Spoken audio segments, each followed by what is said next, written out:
अस्सलाम वालेकुम, नमस्ते हमारे प्यारे प्यारे व्यूअर्स। इंशाअल्लाह आप सभी लोग अल्लाह के फजल करम से बखैरियत होंगे। आज आप लोगों के दरमियान पाव भाजी पराठे की बेहतरीन सी रेसिपी के साथ हाजिर हैं। पाव भाजी की रेसिपी हमारे चैनल पर अपलोड है, आप देख सकते हैं। और आज हम बनाएंगे पाव भाजी पराठा। बेहतरीन सा ये पराठा बहुत ही डिलीशियस सा बनकर तैयार होता है। इसको आप लंच में भी बना सकते हैं, अपने बच्चों को टिफ़िन बॉक्स में भी बना कर दे सकते हैं। बच्चों को बहुत ही पसंद आने वाला है। तो चलिए शुरू करते हैं इसको बनाना। 1 कप हमने मैदा लिया है, आप आटे से भी इसको बना सकते हैं और मैदा आटा दोनों मिलाकर भी बना सकते हैं। आधा छोटा चम्मच नमक डाल दिया है, 1 चुटकी सोडा डाल दिया है और 1 बड़ा चम्मच तेल डाल दिया है। सबको इस तरह से मिक्स कर लेंगे। थोड़ा थोड़ा पानी डालते हुए इसका एक डो बनाएंगे। डो ना बहुत सख्त रहेगा ना बहुत सॉफ्ट रहेगा, जिस तरह से रोटी का डो बनता है उसी तरह का डो बनाकर हम इसको रख लेंगे। हाथों से खूब अच्छा सा पंच करते हुए कई मिनट तक इसको अच्छा सा गूंद लेंगे। इसके ऊपर हल्का सा तेल लगा देंगे जिससे इसकी ऊपरी परत सूखने ना पाए और इसको हम रेस्ट के लिए रख दे रहे हैं। 20 मिनट के बाद देखिए, हमने देखा तो हमारा डो बहुत अच्छा सा सेट हो चुका है। इसको हल्का सा फिर हाथों से मुलायम कर ले रहे हैं और इसकी हम लोइयाँ बनाएंगे। तो इतने डो से हम 4 पराठे बनाकर तैयार करेंगे। तो हम 4 लोइयाँ बनाकर रख ले रहे हैं। लोइयों को आधे घंटे के लिए बनाकर रख लेंगे तो लोइयाँ खूब अच्छी सी ढली रहेंगी, रोटी बेलने में बहुत ही आसानी होगी। इसलिए आप लोग भी हमेशा पहले से रख लिया कीजिए। अब इसके लिए हमने सब कुछ सब्जियाँ ली हैं। 1 मीडियम साइज़ की प्याज को बारीक काट लिया है, 1 टमाटर मीडियम साइज़ का, इसका बीज निकाल लिया है, बारीक काट लिया है। 1 छोटी सी शिमला मिर्च को भी बहुत बारीक बारीक सा काट लिया है और 1 मीडियम साइज़ की गाजर को भी बारीक काट लिया है और थोड़ी सी धनिया की पत्तियां हैं। 3 हरी मिर्च को बारीक काट कर रख लिया है। सब्जियां जितनी भी होंगी सब आप बहुत बारीक सा काट के रखिएगा। 3 मीडियम साइज़ के आलूओं को हमने उबाल लिया है, ठंडा करके इसको हाथों से मैश कर लिया है। एक पैन हमने रख दिया है गर्म होने के लिए। 1 बड़ा चम्मच उसमें तेल डाल दिया है, 1 बड़ा चम्मच बटर डाल दिया है। आप चाहें तो बटर या सिर्फ तेल से भी कर सकते हैं। कटी हुई प्याज को और हरी मिर्च को इसमें शामिल कर देंगे। 2 मिनट तक इसको हम चला लेंगे, बहुत ज़्यादा इसको नहीं पकाना है। अब इसमें जो सब्जियां हमने काट कर रखी हैं सारी सब्जियों को इसमें मिला देंगे। टमाटर भी डाल देंगे और सारी सब्जियों को इस तरह से चलाते हुए 3-4 मिनट तक हम इसको पका लेंगे। अब जो आलू हमने उबाल कर रखा है उस आलू को इसमें शामिल करेंगे। अब सब्जियों को और आलू को अच्छा सा मिक्स करेंगे। खूब अच्छा सा मिक्स कर लीजिएगा।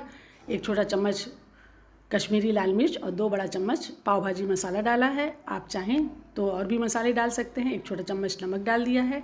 अब इनको हम पोटैटो मैशर की मदद से बहुत अच्छा सा मिक्स कर लेंगे। आप चाहें तो चम्मच से भी बहुत अच्छा सा मिक्स कर सकते हैं। जिस तरह से आपसे बनेगा एकदम बिल्कुल बारीक कर लीजिएगा।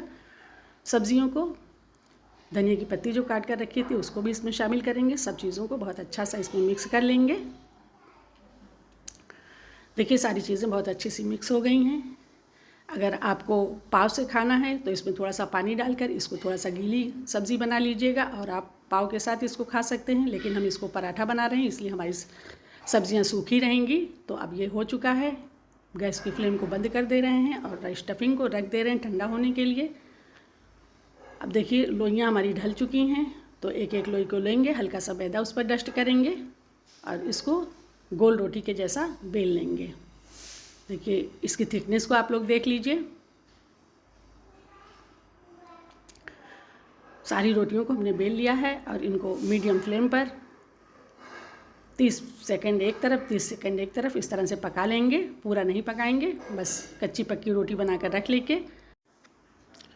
देखिए दूसरी रोटी को भी डाल दिया है, इसी तरह से इसे भी बना लेंगे और चारों रोटियों को हम इस तरह से कच्ची पक्की रोटी बनाकर रख लेंगे।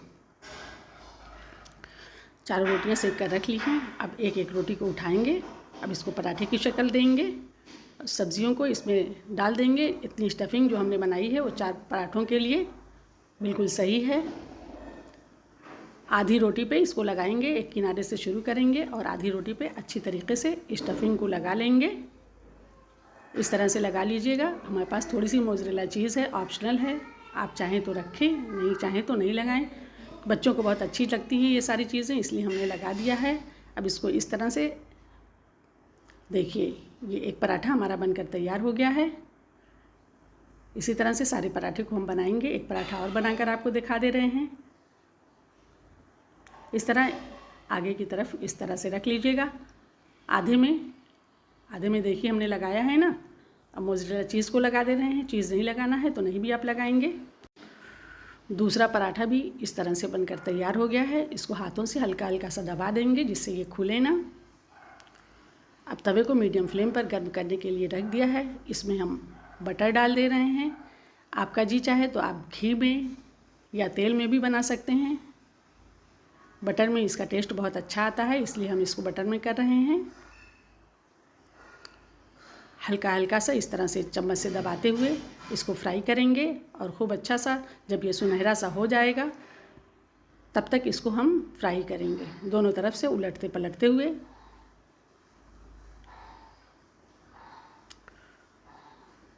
इस तरह जो पीछे का किनारे वाला हिस्सा है उसको भी इस तरह से करके पीछे भी सेंक लेंगे।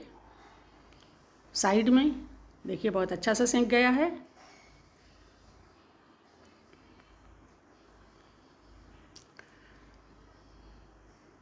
सारे ही पराठों को इस तरह से हम सेंक लेंगे। अब इन पराठों को हम सर्व कर सकते हैं। इसको आप चटनी से खाएं, अचार से खाएं या ऐसे भी खाएं तो बहुत ही अच्छा लगता है। बच्चों को सॉस के साथ बहुत अच्छा लगता है, इसलिए हम सॉस के साथ सर्व कर रहे हैं। हम आपको इन्हें तोड़कर भी दिखा दें। चीज़ अच्छी तरीके से मेल्ट हो गई है इसमें। बच्चों को तो बहुत ही मज़ा आने वाला है, उन्हें बहुत ही पसंद आता है। जो लोग चैनल पर नए आए हैं उनसे रिक्वेस्ट है कि हमारे चैनल को ज़रूर सब्सक्राइब कीजिए और वीडियो पसंद आए तो वीडियो को लाइक और शेयर ज़रूर कीजिएगा। और हमारे प्यारे प्यारे व्यूअर्स, ये वीडियो आप लोगों को कैसा लगा, रेसिपी पसंद आए तो उसको लाइक और शेयर ज़रूर कीजिएगा।